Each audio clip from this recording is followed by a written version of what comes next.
Good morning, everyone.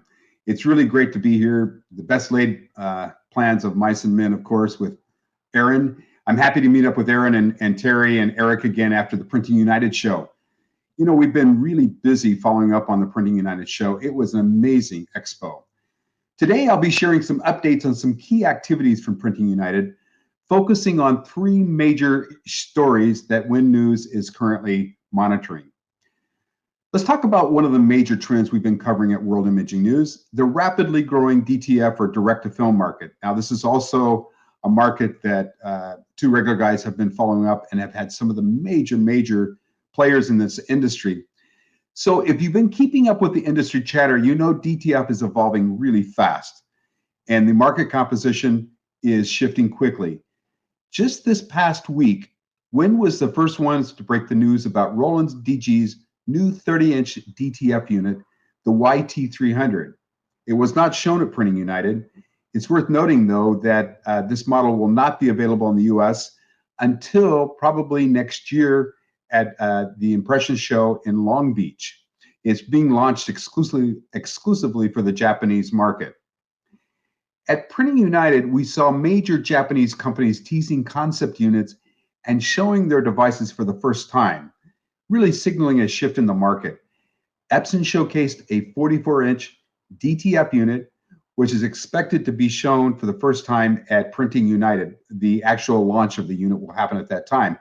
By the way, they were showing a shake and bake unit from our friend from Terry from Equipment Zone with the 44-inch DTF unit from Epson. Ricoh revealed an interesting 24-inch model that will ship in March or April of 2025.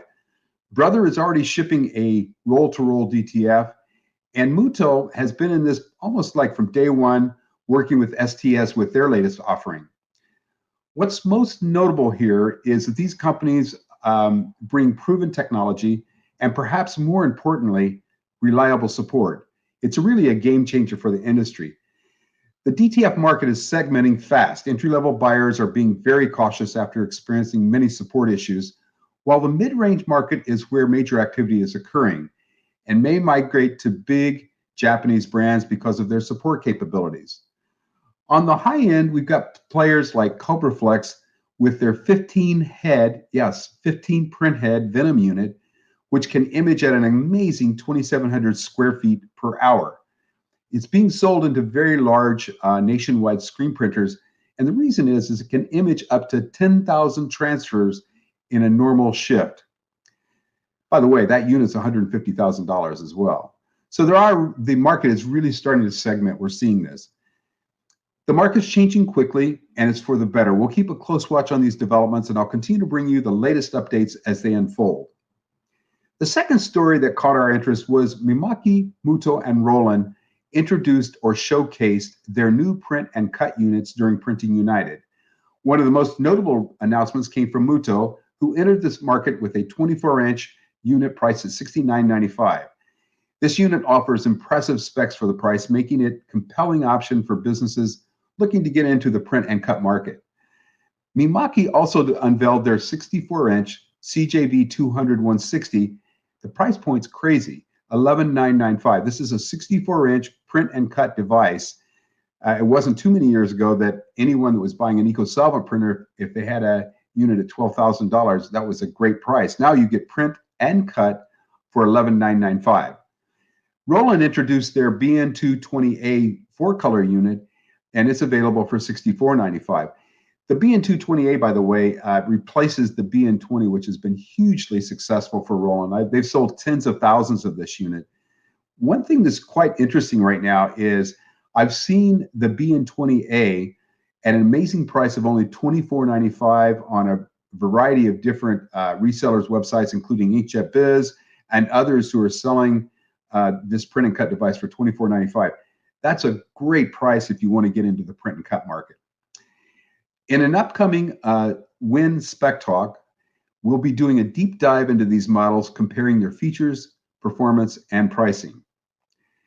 The last segment is the purchase of Fiery by Epson. As many of you know, we were also among the first to report on this news thanks to a tip that we received from Japan.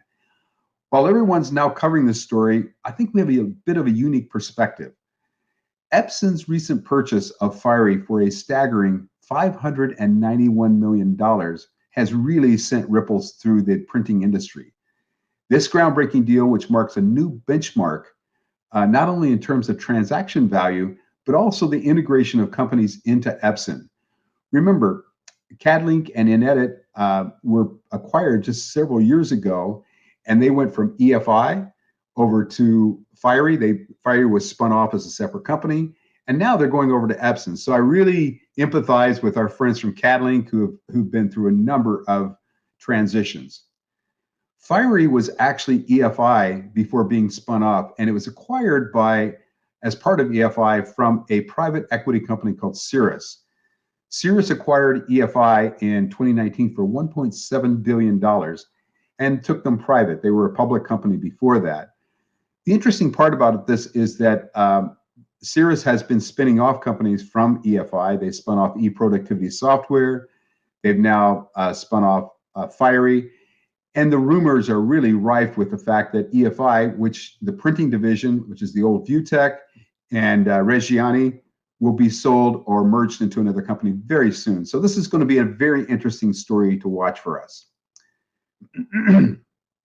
It does have significant changes for the market, especially for independent RIP companies like Wasatch, SAI, Dev Studio out of Italy, Ergosoft out of Austria, Print Factory from the Netherlands. There's going to be lots of consolidation, I think, in our industry. For a deeper dive into Epson's motivations behind this acquisition, check out an article on our website from Andy McCourt. He's the editor of Wide Format Online from Melbourne, Australia. He's a good friend of ours. And he outlines 7 top reasons why Epson might have made this purchase. It's a fast read, and it's very interesting. And that's all for today. In our next episode, we'll discuss other significant trends that emerged in the Printing United show. Stay tuned. To stay up to date on the latest news and trends in digital imaging, please go over to worldimagingnews.com and sign up for our weekly newsletter, Win Quick News. You'll receive industry insights delivered straight to your inbox. It's the perfect way to stay informed in just a 10-minute read. And that's the Win News, folks. Until next time, stay healthy and keep smiling.